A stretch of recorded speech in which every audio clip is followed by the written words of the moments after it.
Сәлеметсіздер ме? Білім ТЭТ арнасында Әлмеш Бекмұрат Әділханұлы Ақмола облысы Бурабай ауданы Щучинск қаласына келіп отырмыз.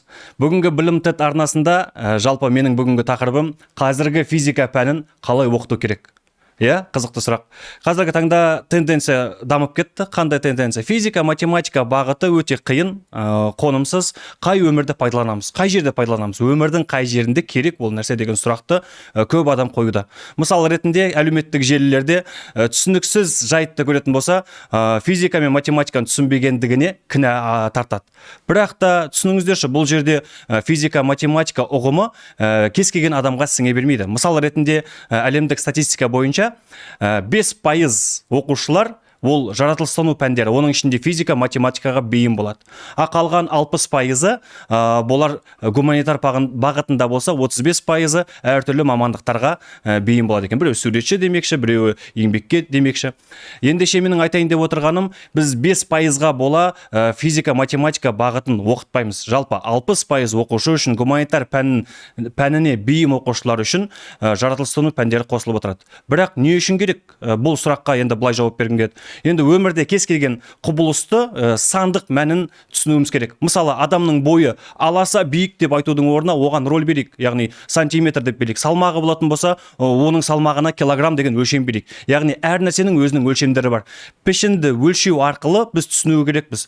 Біз екі денені салыстыра аламыз. Екі дене бар, дене өмірде тұр деп айта алмаймыз. Екі дененің көлемдері әртүрлі болуы мүмкін. Тұрған тұрыстары болмаса, бір-біріне деген ара қашықтығы әртүрлі болуы мүмкін. Ал енді өмірде пайдалану солақ па дейтін болсақ, енді бұл сұраққа математика ғылымдары өте кең жауап береді. Мысалы, математикалық сандар ол құпия сандар болып көрінуі мүмкін біреулер үшін, біреулер үшін бұл сандар мәнді, яғни кез келген жайттан шығу үшін, тығырықтан алып кету үшін қолданылады. Мысал ретінде күн батыстан шыға ма, шығыстан шыға ма деген оңай сұрақ қойылатын болса, сіз айтасыз, әрине шығыстан шығады деп. Ал егерде күнні горизонттан көтерілген кезде бір сағаттан кейін неше градуста тұрады дейтін болсаң, не үшін ол керек дейтін болсаң, ғимаратта салған кезде таңғы сағат 8-де күн жүйесі, күннің шуақтары сенің бейнеңе түсу үшін, мысалы, бұл енді альтернативный ой болуы мүмкін, бірақ дегенмен де үй салған кезде болмаса ғимарат салған кезде күннің қай бағыттан түсіп, қай бағыттан бататыны саған маңыздырақ болады. Себебі ол жағына, мысалы, сіз ертеңгі күнде жылуды пайдалану үшін болмаса физика ұғымын түсіну үшін қолданасыз деген ойдамын. Келесі, біздің негізгі арнамыз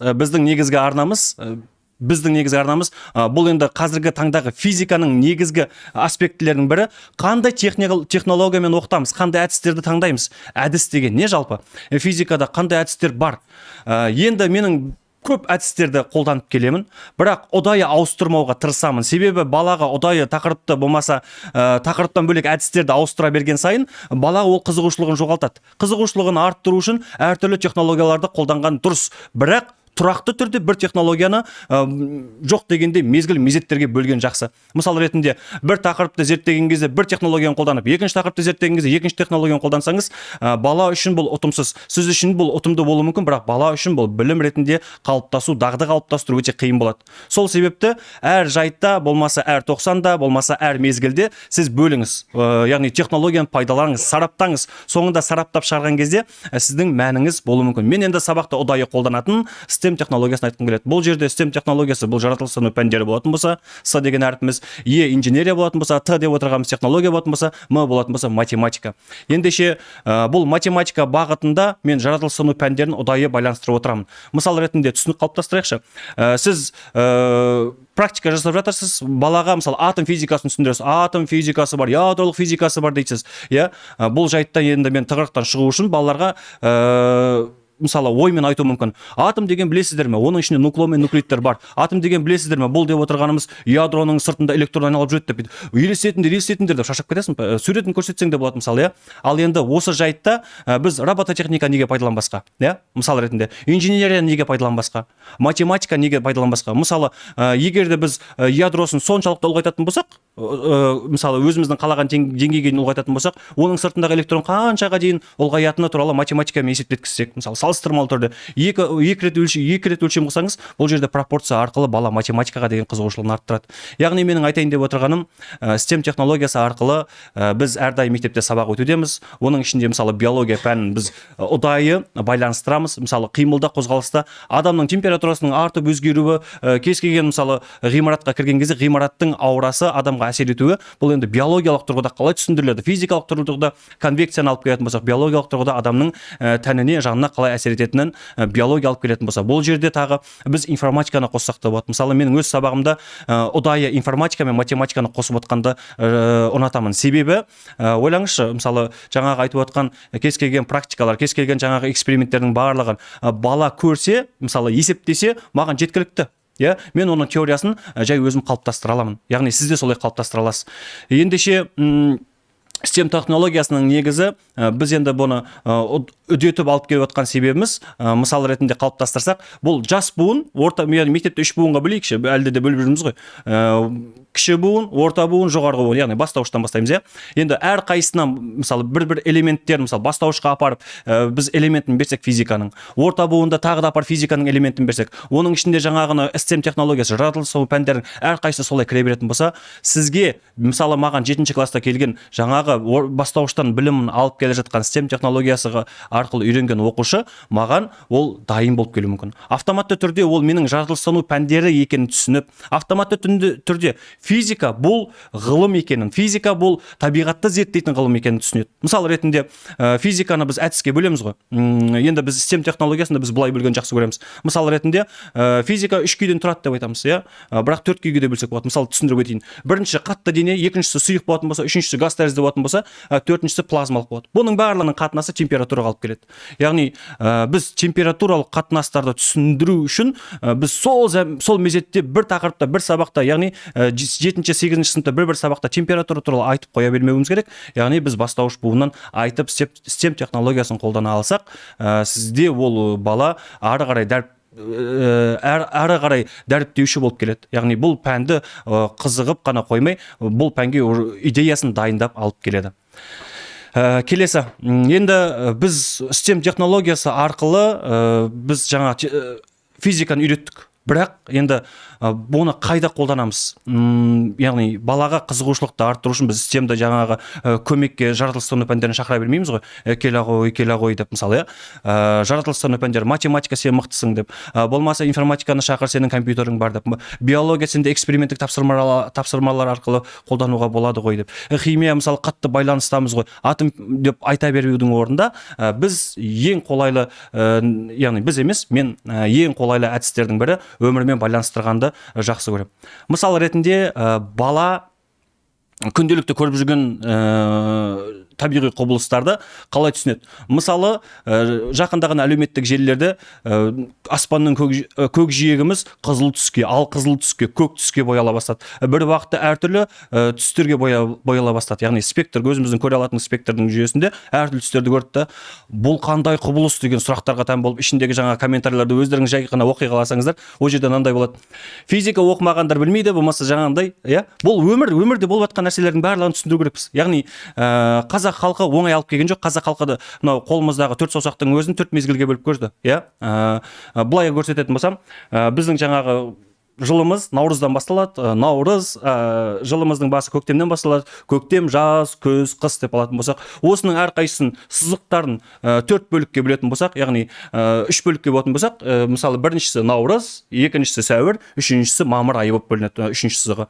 Осылай әр мезгіл осылай бөлінген. Яғни мына жердегі бірінші және үшінші саусақтардың қосындысы бұл жерде күн мен түннің ең теңелген уақыты болып табылады. Бұл яғни қыркүйек айы мен наурыз айы болып табылады, яғни ұштасқан бөліктері. Ал ең ұзын ортаңғы саусағымыз бұл бізде жаз уақытында күн сәулесінің ең ұзақ түсу уақыты. Яғни қазақ халқы қазіргі таңда өмірде де қолдануға болатын жайтты айта кеткен ғой. Осылай мезгілді түсіндіру балаға оңайырақ болады. Яғни екі сәуле, мысалы күн уақыттарының кездесуі, дәл ортаңғы жаңағы бөлігі бұл жердегі күннің ең ұзақтығы деп айтады.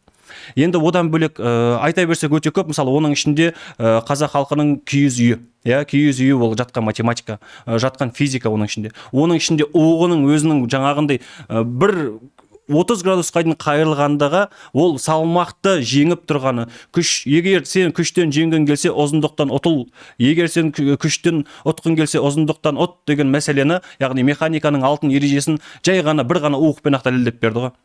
Ал оның ішінде жаңағы керегелердің ұстап қалуы, оның ішінде жылу, атмосфера, киіз үйдің айта беретін болсаң ішінде барлық тақырыптар бар. Жылуды, мысалы, жылу құбылыстар, конвекция бар, мысалы, ойлап қараңыздаршы, конвекция, оның ішінде қалай конвекция, ол қалай шаңырақ көтеріледі. Жеңіл ауа астына қарай тартылмайды ғой, жеңіл ауа жоғары қарай кетеді. Яғни жеңіл қандай ауа? Бұлай деп айтқан, жеңіл ауа деп отырғанымыз ол жылы ауаны айтып отырмыз. Жылы ауа жоғары қарай өтеді, астында салқын ауа болады. Енді бұл жайттың барлығын қазақ халқы бұны білген. Қазіргі таңда өмірмен де осылай ұштастырып отырсақ та болады. Енді келесі, мысалы, аялдамада тұрсын, келе жатқан автобустың жылдамдығын саған есептеу қиынырақ болатын болса, болмаса екі қатар тұрған машинаның ішінде отырған болатын болсаң, бір машина жүре кетсе, сен менің машинам жүріп қалды ма, болмаса пойыздың ішінде отырған кезде дәл сондай жайт сізде де болуы мүмкін. Екі пойыз қатар тұратын болса, біреуінде сіз отқан болатын болсаңыз, біреуі өзінің жылдамдығын жай алға қарай жылжыта бастаса, сіз ойлап қаласыз, бұл жайда мен жүріп жатырмын ба, әлде пойыз жүріп жатыр ма? Бұл сұрақ қалыптаспас үшін сізге, яғни материяның қайда орналасқандығы, яғни арада бір столбының болмағанның әсерінде сіз сондай адасушылыққа өзіңізді алып келесіз. Яғни келесі слайдымызда былай айтамыз, яғни қазақ халқының керемет мақал-мәтелдері бар. Ауызы күйген үрлеп ішеді дейді. Үрлеу арқылы біз жылу құбылыстарын, яғни суды, кебуді үйретіп отырмыз. Келесі, дән себілмей, астық енбейді. Мақалдың мәні неде? Мақал физикада емес, мақалдың мәні, мысалы, өзің тірлік жасамасаң, өзің жұмыс жасамасаң, сен ол жұмыстың нәтижесін ала алмайсың дейді. Бірақ физикада не дейді? Бұл жерде, яғни сіздің жаңағы ойыңыз алып келіп тұр ғой. Келесі, күн шыққанда суарған суды күн дейді, ал күн батқанда суарған суды жер жұтады дейді. Неге? Қазақ халқы бұны неге айтты? Мысалы ретінде ойлап қарасаңыздар, күннің сәулесі тапа-тал түсте түсіп тұратын болса, сіз суаратын болсаңыз, онда күн сәулесі оны кептіріп жүреді, суға, жерге сіңбей қалады. Яғни кешке қарай, таңға қарай суарған дұрыс деп айтады. Келесі, отты үрлеген жағады. Тірлік істеген ғана жұмысын табады деген секілді, отты үрлесең, таза ауа беретін болсаң, от жанады деген мағынаны білдіріп тұр. Яғни тағы да физиканы алып келсек болады. Теректің жануында мін бар дейді, бірақ жылуында мән бар дейді. Яғни терек тез жанады, әңгімесі жоқ, жай жанады деп біз алмаймыз, бірақ ол жерде қызуы қандай деген сұрақты физика осы жерде жаңа мақалмен түсіндіріп тұр. Тонның жылуы терісінен емес, жүнінен дейді. Яғни тонның терісі қалың болғанымен, сыртындағы жүні жоқ болатын болса, ол жылуды саған, болмаса сырттағы салқынды жылуды саған қалай бар, солай береді. Егер жүн болатын болса, бұл жерде екі ортада жылу алмасу процесін доғартады дейді. Келесі. Енді бұның барлығы өмірмен байланысты. Біз енді сабақта қолданған кезде ауыр да болуы мүмкін, жеңіл де болуы мүмкін. Оқушылар бұны тез қабылдайды. Себебі бұл күнделікті өмірде естіп жүргені, айтып жүргені. Мен просто, кешіңіздер, мен бұны жай ғана сабақтың барысында айтқан кезде оқушылар, ағай, осы жері дұрыс екен. Ағай, осы жерінде, мысалы, пешке отын салмай тұрған кезде, пештің аузын ашқан кезде, неге ішке қарай, жаңағы оттың ішіне қарай ауа жылқитынын мен енді түсіндім. Вакуум деген сөзді мен енді түсіндім деген идеяларын өздерінің тұжырымдарын айта бастайды. Енді физика сабағында ұлттық құндылықтарымыз қандай? Физика сабағында ұлттық құндылықтарымыз, жалпы құндылық деген не? Біз енді тәрбиедегі құндылықтарды 2023-тен бастап қозғап келеміз. Құндылық деген тенденция актуалды болып келді. Енді осы жерде біз құндылық дегенде біз көбісіміз тенденция ретінде салт дәстүр деп аламыз. Ол үлкен қате деп ойлаймын. Құндылықтардың ішінде енді барлығын алсақ болады. Отбасы құндылығын алсақ болады, еңбек құндылығын алсақ болады, мысалы, бұның ішінде тұлғаны мысалы қалыптастыруға. Енді жасампаздық деген сөздің өзінде үлкен мән жатыр. Қазіргі таңда физика ғылымы бұл үлкен ғылым секілді болып көрінеді, бірақ шын мәнінде де бұл бір ғана сызықтың бойында жатқан, ешқандай өзгеріссіз мынау 20 ғасырға дейін дамып келген ғылым ғана күйінде қалып тұр. Ұдайы дамып үдеріске ұшырауы мүмкін, тек қана ішінде астрономия, болмаса атом физикалары. Енді бұл жерде жасампаздық, яғни оқушыға жеткізу, оқушыға алып келу, бұл жас маман мен біздер, болмаса мұғалімдердің әрекетінен пайда болу керек. Яғни бар нәрсені жалықтырып алып келе беріп, бар нәрсені көрсете беру, бұл енді біз үшін біз үшін оқытушылар үшін бұл қызықты болмаса ұдайы процесс болуы мүмкін, бірақ оқушылар үшін бұл жалығарлық болады. Бұған бірден айтқым келіп отырғаны, біздің әрекетіміздің барлығы кез келген нәрсені жаңа идеямен балаға алып келу. Яғни өзіңіздің қолыңыздан келетін дүниені тағы да 1-2 оқып көрсеңіз, ары қарай алып кете аласыз. Тұлғалық қасиет. Енді Исаак Ньютонның ең үлкен жазбасы бар. Исаак Ньютонды барлығымыз білеміз. Онда 3 заңы бар, және де бірнеше заңдары бар. Ашқан оптикада болмаса бүкіләлемдік тартылыс заңында. Соның ішінде бүкіләлемдік тартылыс заңын айта кетейікші. Бүкіләлемдік тартылыс заңында айтады, 2 дене бар дейді, бір-бірін тартады дейді. Яғни аңыз бойынша айта кетейін, аңыз бойынша Ньютонның басына алма түсуі туралы. Иә, осы жерде сұрақты дұрыс қоя білді Ньютон. Неге бір дене екінші денеге тартылды? Ол уақытқа дейін құламады ма? Галилео оған кезінде құламады ма? Оның алдында тас ғасырында денелер құламады ма? Яғни оқушылар үшін мысалы қызықты сұрақтардың бірі, мен жүгіріп келе жатырып, мен төбеге құлап қалдым деген сөз терминді қолдансам, оқушылар мен қатемді бірден түсейді. Ағай, жоғары қарай құлауға жоқ қой, жанға қарай құлауға болмайды ғой деген сұрақтарды айтады. Яғни құлаудың барлығы қайда болды? Жерге болды. Исаак Ньютонның дұрыс сұрағынан, яғни бүкіләлемдік тартылыс заңы пайда болды. Бірақ қызығы мынада, бұны құндылықта қалай пайдаланамыз? Яғни екі дене бар деп отырмыз, иә, 2 дене бар. 2 дене бұл бір отбасын құрау керек қой. Яғни 2 дененің массасы болған сайын, оның ара қашықтығы кішірейе береді. Ойлаңыздаршы, массасы болған сайын көлемі арта береді. Көлемі артқан сайын олардың ара қашықтықтары кішірейе береді. Яғни 2 дененің де ара қашықтығын кішірейту үшін массаларын ұлғайтуымыз қажет. Сол сәтте ғана бұл отбасы бола алады.